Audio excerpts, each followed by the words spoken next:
السلام علیکم پیارے دوستو، آج میں آپ کو حضرت صالح علیہ السلام کا واقعہ سناؤں گی۔ قوم عاد کی ہلاکت کے بعد قوم سمود ان کے قائم مقام ہوئی۔ اللہ تعالیٰ نے انہیں بھی لمبی عمریں اور کثیر نعمتیں عطا فرمائی تھیں، لیکن آخر کار یہ بھی اللہ تعالیٰ کی نافرمانیوں اور کفر و شرک میں مبتلا ہو گئے۔ ان کی اصلاح کے لیے اللہ تعالیٰ نے حضرت صالح علیہ السلام کو نبی بنا کر بھیجا۔ قبیلہ سمود کے لوگ حجاز و شام کے درمیان سرزمین ہجر میں آباد تھے۔ اللہ تعالیٰ نے اس قوم کو انتہائی زرخیز زمین عطا کی تھی، جن کی وجہ سے ان کی فصلیں خوب ہوتی۔ فن تعمیر میں ان کا کوئی ثانی نہ تھا۔ پہاڑوں اور پتھریلی چٹانوں کو تراش کر نہایت خوبصورت، روشن، ہوادار، مضبوط اور بلند و بالا مکانات تیار کیے جاتے۔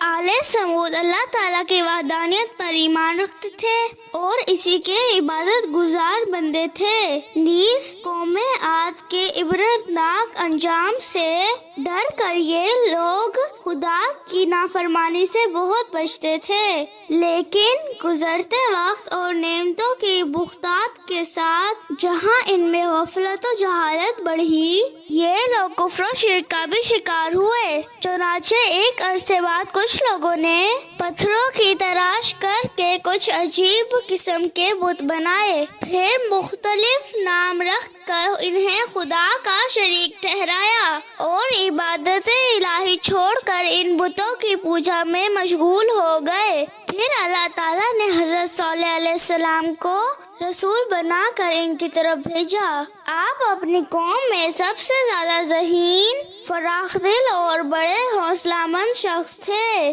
غریب لوگوں کی مالی امداد کرنا، بیماروں کی عیادت اور خدمت کرنا آپ کا عام معمول تھا۔ آپ نے قوم کو اللہ تعالیٰ کی وحدانیت پر ایمان لانے اور صرف اسی کی عبادت کرنے کی دعوت دی۔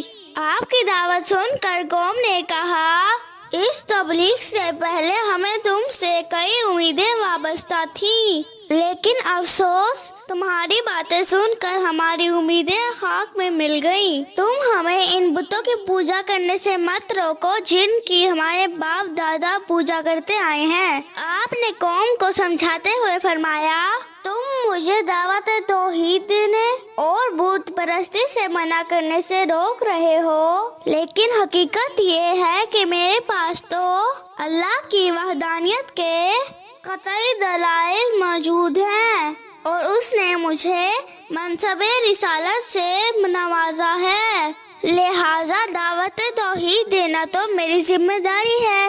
اگر بالفرض تمہاری بات مان کر میں اللہ تعالیٰ کی نافرمانی کروں تو مجھے عذاب الہی سے کون بچائے گا؟ حضرت صالح علیہ السلام کی دعوت و نصیحت سن کر لوگ آپس میں اختلاف کر دو گروہوں میں تقسیم ہو گئے۔ ایک گروہ حضرت صالح علیہ السلام پر ایمان لے آیا اور دوسرا اپنی جہالت پر ڈٹا رہا۔ حضرت صالح علیہ السلام کو جھٹلانے کے سبب قوم سمود کے علاقوں میں ایک عرصے تک بارش نہ ہوئی، جس سے یہ لوگ قحط میں مبتلا ہو گئے اور بھوکے مرنے لگے۔ اس پر انہوں نے بشگونی لیتے ہوئے حضرت صالح علیہ السلام سے کہا کہ ہم تمہیں اور تمہارے ساتھیوں کو منحوس سمجھتے ہیں۔ حضرت صالح علیہ السلام نے ان سے فرمایا کہ تمہیں جو بھلائی اور برائی پہنچتی ہے وہ اللہ کے حکم سے ہے اور تمہاری تقدیر لکھی ہوئی ہے اور اس کے ذریعے سے تمہیں آزمایا جا رہا ہے۔ آپ کی مسلسل تبلیغ و